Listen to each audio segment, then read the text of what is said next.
33% இடஒதுக்கீடு கோரி புதுச்சேரியில் எல்லா தொகுதியிலும் மகளிர் காங்கிரஸ் சார்பில் தொகுதி வாரியாக போராட்டம் நடத்தப்படும் என்று மகிளா காங்கிரஸ் தலைவர் நிஷா தெரிவித்துள்ளார்.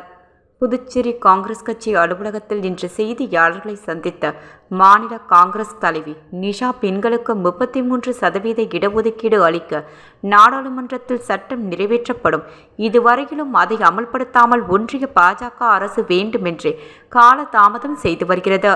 எனவே நாடாளுமன்றம் சட்டமன்றத்தில் பெண்களுக்கு 33% இடஒதுக்கீடு அளிக்க வேண்டும்.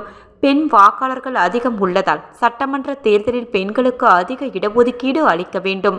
பெண்கள் அரசியல் ஆட்சி அதிகாரத்திற்கு வர வேண்டும். மேலும் பாஜக மற்றும் அதன் கூட்டணி ஆளும் மாநிலங்களில் பெண்களுக்கு பாதுகாப்பு உரிமை இல்லை. 33% இடஒதுக்கீடு கோரி புதுச்சேரியில் எல்லா தொகுதியிலும் மகளிர் காங்கிரஸ் சார்பில் தொகுதி வாரியாக போராட்டம் நடத்தப்படும். புதுச்சேரியில் என்ஆர் காங்கிரஸ் பாஜக கூட்டணி ஊழல் ஆட்சியாகவே இருக்கிறது. புதுச்சேரி மகளிர் காங்கிரஸில் வழக்கறிஞர் பிரிவு புதிதாக ஏற்படுத்தப்பட்டுள்ளது. பள்ளி கல்லூரிகளில் பாலியல் பிரச்சனைகள் குறித்து மாணவிகள் புகார் தெரிவித்தால் நீதிமன்றம் வரையிலும் சென்று நீதி கிடைக்க செய்வோம்.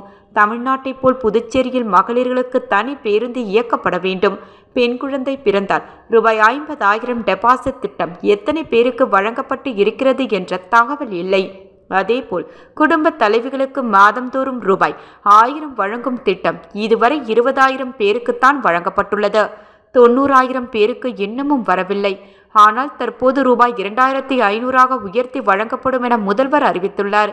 ஏற்கனவே ₹1000 பணம் எல்லோருக்கும் வழங்கவில்லை. புதுச்சேரியில் விதவை பென்ஷன் வாங்குவோரில் 25 வயது முதல் 40 வயது வரையிலும் அதிகம் பேர் உள்ளனர். ஆண்கள் குடிபோதையில் உடல்நலம் பாதிக்கப்பட்டு இறப்பதுதான் இதற்கு காரணம். இளம் விதவைகள் புதுவையில் அதிகரித்து உள்ளனர். மேலும் 6 மதுபான உற்பத்தி ஆலைகள் திறக்க ஒப்புதல் அளித்துள்ளனர். வப்பு சட்ட திருத்தத்தில் இந்தியாவில் இறையாண்மையை கேள்விக்குறியாகிவிட்டு இவ்வாறு அவர் கூறினார்.